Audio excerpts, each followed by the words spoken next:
2வது இடத்துக்கு வரணுங்கிறது தான் இந்த தேர்தலில் உங்களுடைய போட்டி. அப்போது ஏடிஎம்கேவை நீங்கள் வந்து காலி பண்ணுறது தான் உங்கள் நோக்கம். இதுதான் உங்கள் ஹிடன் அஜெண்டா, அவங்கள தூக்கி போடணும்னு. அந்த விவரம் தெரியாமல் அதிமுக அவங்களோட உறவாடிக்கிட்டு இருக்காங்கிறது தான் நம்ம கவலை.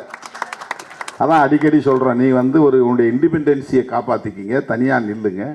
உங்களுக்கு இன்னும் தனியாக அந்த அம்மா இல்லாத நேரத்திலே 65 இடத்துல வெற்றியை கொடுத்துருக்குறாங்க. உங்கள் ஓட் பேங்க் இன்டாக்டாக இருக்குது, அப்படியே காப்பாற்றிக்கிங்க. அதை டிஎம்கே வர்சஸ் ஏடிஎம்கேன்னு இருந்தால் தான் தமிழ்நாட்டுக்கு நல்லது.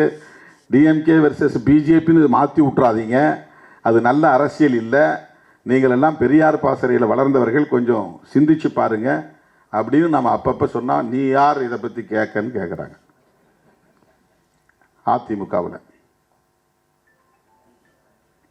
நீங்கள் எலக்டோரலாக எப்படி வேணாலும் உங்களுக்குள்ளே சண்டை போட்டுங்க, அது பிரச்சனை கிடையாது.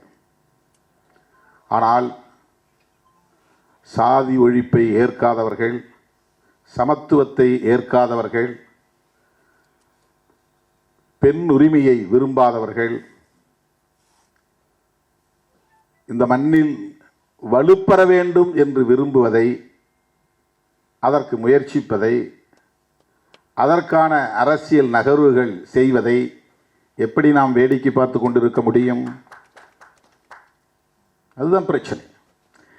இதனால் நாம் தலையிட்டு பேசினால் ஏதோ நாம் திமுகவுக்காக தான் பேசுகிறோம் அப்படின்னு சில அற்பர்கள் வதந்திகளை பரப்புகிறார்கள். இதில் இந்த அம்பேத்கர் பெயரில் இயங்கக்கூடிய இயக்கங்களும் சேர்ந்துக்கிட்டு பேசுகிறான். ஒரு டிஎம்கேவுக்கு முட்டு கொடுக்குறாரு. டிஎம்கே கோலோச்சுகிற கட்சி, அதுக்கு யார் போய் முட்டு கொடுக்க போகிறா? சாயிற கட்சிக்கு தானே முட்டு கொடுக்க முடியும். ஒரு பொருள் இந்த செவரு பொதுவாக சாய போகுதுன்னா போய் முட்டு கொடுத்து நிப்பாட்டுவான் சாயாமல் இருக்கிறதுக்கு. இப்போ சாயும் நிலையில் இருக்கிற ஒரு இயக்கத்திற்கு தான் முட்டு கொடுக்க முடியும். அது ஒரு அசுர பலத்தோடு ஆட்சியில் உட்காந்துருக்கிற கட்சி, 6வது முறையாக ஆட்சியில் உட்காந்துருக்கிற கட்சி. அந்த கட்சியை எவனோ எதிர்த்து பார்த்து அவன்லாம் போய் சேர்ந்துட்டான், காணாமல் போயிட்டான், கரைஞ்சி போயிட்டான். அந்த கட்சி அவங்களை எதிர்கொள்கிறதுக்கு வலிமை உள்ள கட்சி. அதுக்கு போய் நாம ஏன் முட்டு கொடுக்கணும்? நாங்கள் ஏன் தலையிடுறோம்னா, நாங்கள் பேசுகிற அரசியலுக்கு நீங்கள் வேட்டு வைக்கிறீர்கள். அது திமுக பேசலாம், திமுக பேசுங்கிறதுக்காக நாங்கள் அந்த அரசியலை பேசாமல் இருக்க முடியாது. நாங்களும் பேசுகிறோம். நாங்கள் பேசுகிறது சமூக நீதி அரசியல்.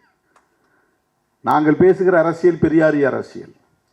நாங்கள் பேசுகிற அரசியல் அம்பேத்கரிய அரசியல்.